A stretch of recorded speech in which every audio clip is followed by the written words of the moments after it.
folks, here I am outside my garden room. I thought I'd take a few minutes just to tell you a wee bit more about them, give you a virtual tour while we're all in lockdown. This is the first garden room that we built back in March 2018 and set the precedent for all of our garden rooms. We build our rooms in kit form in our workshop in Anniesland, and then the kit is then transported to site where our team build up.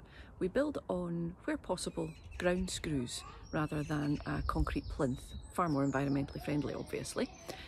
Our rooms are clad in Siberian larch, which requires no maintenance. Hurrah! The larch will gradually silver down over time. You can see this one's been up for 2 and a bit years and is now silvering down nicely. The roof we cover in a single piece rubber membrane. Our guys are approved installers of the rubber membrane, so we give a 20-year warranty on it. We then trim the rooms in anthracite grey cladding. All of our doors and windows are UPVC, invariably UPVC low threshold sliding doors. They're the exact same as you would have in your house, so they perform in the same way as they do at home. They're safe, they're secure, and they're warm. The windows can be tailored to whatever shape size you want that suits where the sun comes in your garden.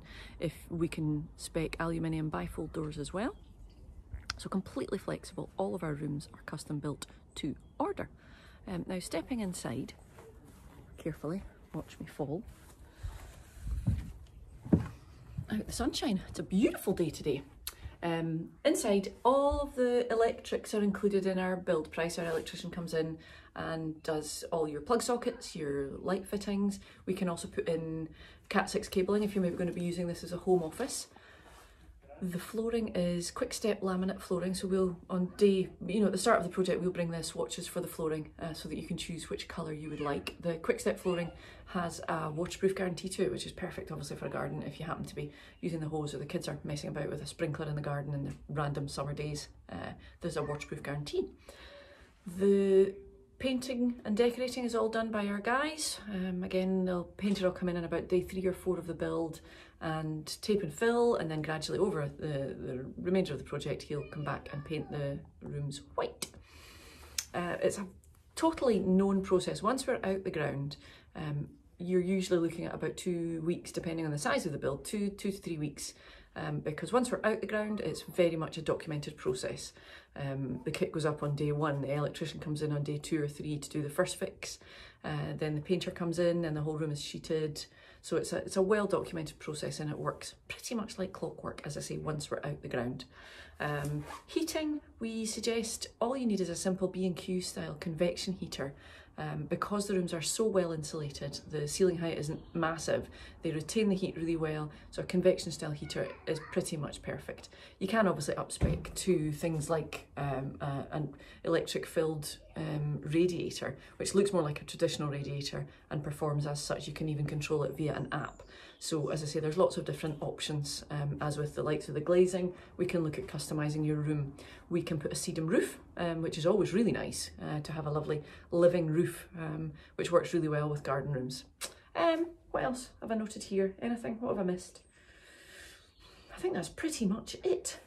As I say, each room is custom built to suit each client. And they're just a really nice addition. This room at the moment is being used by my daughter for her drum kit, which means she's out the house, she's not driving me mad in the house with her drums. They make lovely art studios, home offices, kids space for chuck the PlayStation out there, get a bit of peace and quiet in the house. So as I say, you're adding an extra room without the need for planning permission. On that note, planning permission isn't always, you don't need planning permission because our rooms do comply with all the rules and regs. They need to be of a certain height, and our rooms, as I say, come under that.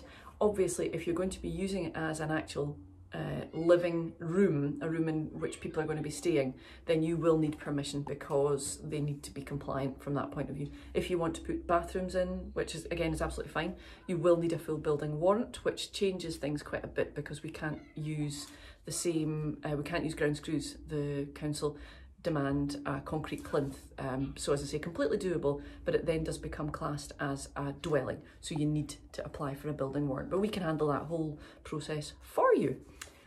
I think that's pretty much it.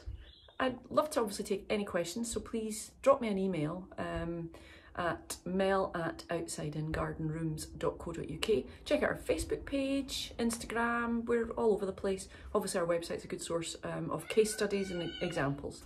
So please just give me a shout, keep in touch.